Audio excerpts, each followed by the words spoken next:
So if you haven't checked out the preview for this video, go ahead and check it out. It's on our Instagram, it's on YouTube, just to know some of the backstory, the details we're going to be covering in this video. Also, don't forget to share, like, subscribe, follow, whatever to get notified when we post again or post other fun things on our social media. And let your friends know. I want all your friends to be able to hang out with us, whether it be on Outbreak Live or continue to watch these videos, do some games, do some challenges. We got some cool things coming up for you guys that I know you'll love, and I know your friends are gonna love them too. All you gotta do is just invite, right? All you gotta do is just, hey, come check this out with me. Hey, tune into this live thing with me. Hey, do this challenge with me. We got a challenge coming up that we'll preview tonight on Outbreak Live. The prize is a gift card of your choosing. So let's dive into the story with Elijah, King Ahab, Jezebel, and let's battle this fear.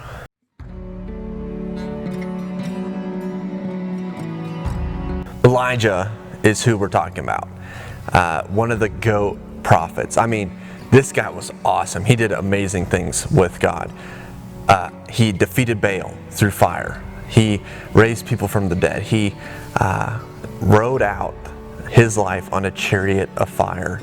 Never died, just rode to heaven. I mean, that's pretty cool. I don't know what else gets cooler than that. I mean, put your feet in Elijah's shoes, or sandals, I guess, probably. Would you be afraid of anything after that? You know, defeating gods, raising people from the dead, riding out on a chariot of fire. I mean, you helped fire rain down from the skies. Heck, I wouldn't be afraid of a dragon or nothing. But Elijah was still human, just like us. Just like you, just like me. Sin, temptation, trials, disease, sickness, pain, and suffering were still prevalent in Elijah's life. Fear, though, was creeping in. Jezebel, the wicked woman of the reigning kingdom, hated God, and she hated his prophets. She threatened Elijah to kill him because he had defeated Baal, their god. See, we find Elijah underneath a tree begging for God to end his life. We're in 1 Kings chapter 19. And this kind of sounds like last week, Jonah, right? Jonah, after he went to Nineveh, was found underneath a tree wanting to die. He says, under this tree, Elijah in 1 Kings 19:4, basically, he is not the prophet who he thought he was. He cannot live up to the expectations of other prophets before him. And he wants to be dead. He wants God to take him out before Jezebel does, because he knows this will be a gruesome death. I mean, how many of you have been afraid that you would just do anything to get over that fear? I remember when we lived in Xenia, just north of Cincinnati. We lived in this small town, kind of like Austintown, and except it was very flat. And the season right now, like we're in, and into the fall, was tornado season. Now, I was only about 6 or 7 when we lived there, but I still remember the fear I had every time the sirens blared. Every time there was a severe thunderstorm warning, a severe thunderstorm above us, I knew there was a high chance of a tornado close. So we would hunker down in this Mickey Mouse and Minnie Mouse bathroom because we didn't have a basement.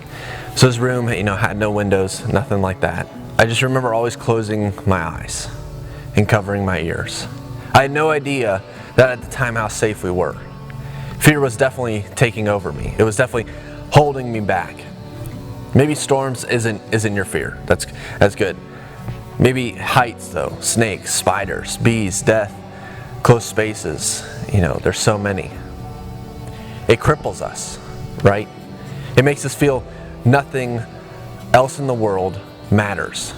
Well, today I hope through Elijah, through the story, we'll learn how to break those bonds and live free of those fears. What happens most of the time when people are afraid? I know a lot of times, I'll just give an example at Elkhorn, at our camp, a lot of people do the high ropes course to get very afraid. And so what do people do?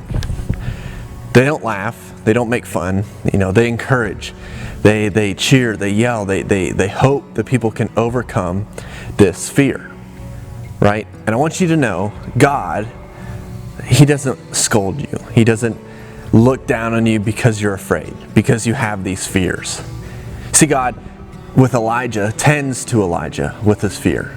He calls him to rise and eat underneath this tree from an angel there who has made bread and has brought a jar of water. Elijah would do this a couple more times, and God then says this, "Arise and eat, for the journey ahead is too great for you." And guess what Elijah does? He rises, and he walks for 40 days and 40 nights off of that bread and water. He goes to Mount Horeb, the Mount of God. Basically the mountain where Moses was on the Ten Commandments. The mountain where the storms and the fire were on. And here's where we break our bondage to fear. God, all loving and caring, knows our fears. Right? He's all knowing. He cares about us, that he reminds us everything is all right. Right? He takes Elijah, gives him bread and water, says, "Hey, it's all right. I know you're afraid, but guess what? I have a bigger plan in store for you. There's more work to be done.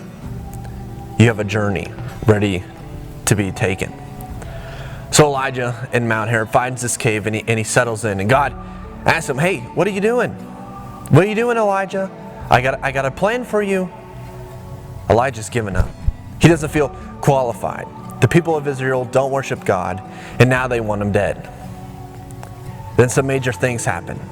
A strong wind comes. It breaks rocks. Earthquakes happen. Fire. But none of those told Elijah what to do. I think sometimes in our Christian life, when we're afraid or when we don't know what to do, we want those exciting, we want those big events to happen so we know, okay, God, I got you, I hear you, right? We want to go to a CIY event. We want to go to camp. We want to sit in church and be like, okay, God, I got you, I hear you. This is really awesome. Thanks, God. I really appreciate that. But that's not God. Here's what happens with God and Elijah. So after all these things, and God put these things. He made the strong ones. He made the earthquakes. He made the fire. But here comes God. God comes in a whisper.